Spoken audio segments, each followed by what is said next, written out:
The reason I'm here tonight, though, the main reason is to announce that, as everybody knows, I'm sure, as it was in the papers today, that we've formed a committee to recall Deputy Mayor Ritchie from the council.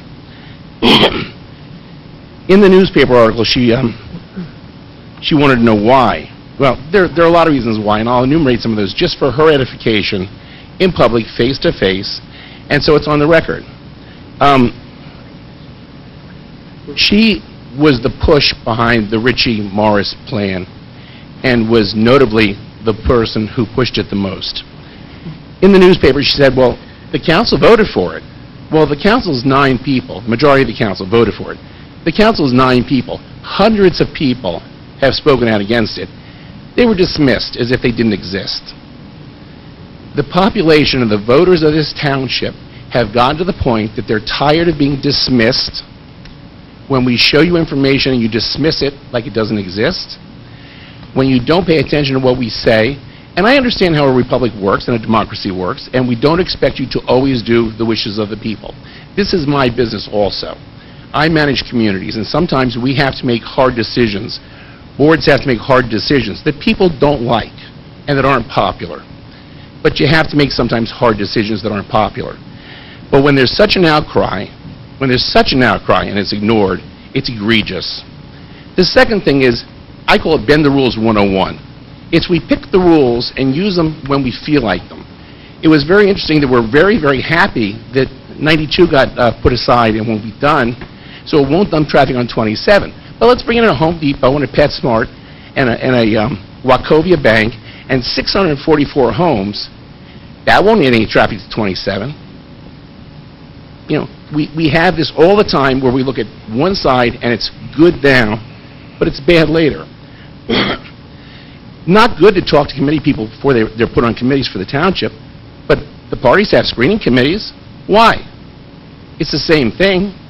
You screen the people before you put them up for election. Why shouldn't you look at the people that are going to be on committees? I think it's a good idea. Not necessarily to make it cumbersome, because it could become, but I certainly think it should be more than a popularity contest. Boy, I better rush. You were there for the people of Bennett's Lane when you had your meeting with Mr. Morris. That to me was just disingenuous, and to a lot of people that was disingenuous. You weren't there for the people of Bennett's Lane. Those are words. Just because you say something doesn't make it true. The voters are not stupid, and we're getting tired of being treated like we're stupid. We get this all the time. We're told what we're supposed to believe as if it were fact, only to find out later that it was lies. You're not in touch with the voters. The people spoke out and it didn't matter. And you're just not in touch with reality. Why were you singled out? You're the ringleader. You threatened Dr. Orsini. You lied about it. You got caught in it. In getting back to the lies, campaign literature. You're against higher taxes. You're going to fight to lower taxes.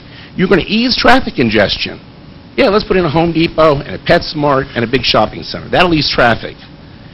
And you're going to stop the big builder sprawl. Yeah, okay, but you put your signs on his property. And you said in the newspaper, I'm out for my own agenda. My own agenda, if I was out for my own agenda, would be pick up the phone, call Jack Morris, and ask him if I can manage that property for him. It'd be $150,000 a year for me. If I had an agenda that was for me, that's what I'd be doing. Not fighting for the people of Franklin. Your defense is going to be, well, we had to meet the COA requirements. There were other plans. You didn't work hard to get to the other plans. You took the easy way out that benefited Mr. Morris and not the people of Franklin. People have been called out tonight to talk on your behalf. I'm sure they'll come up here and talk about how great you've done. But the voters will decide.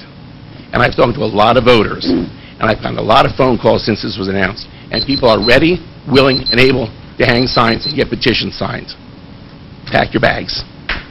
Okay, thank you.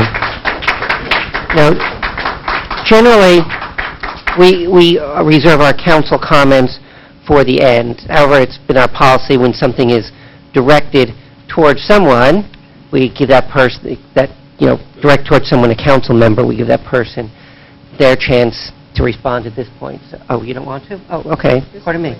Okay. Okay. Never mind.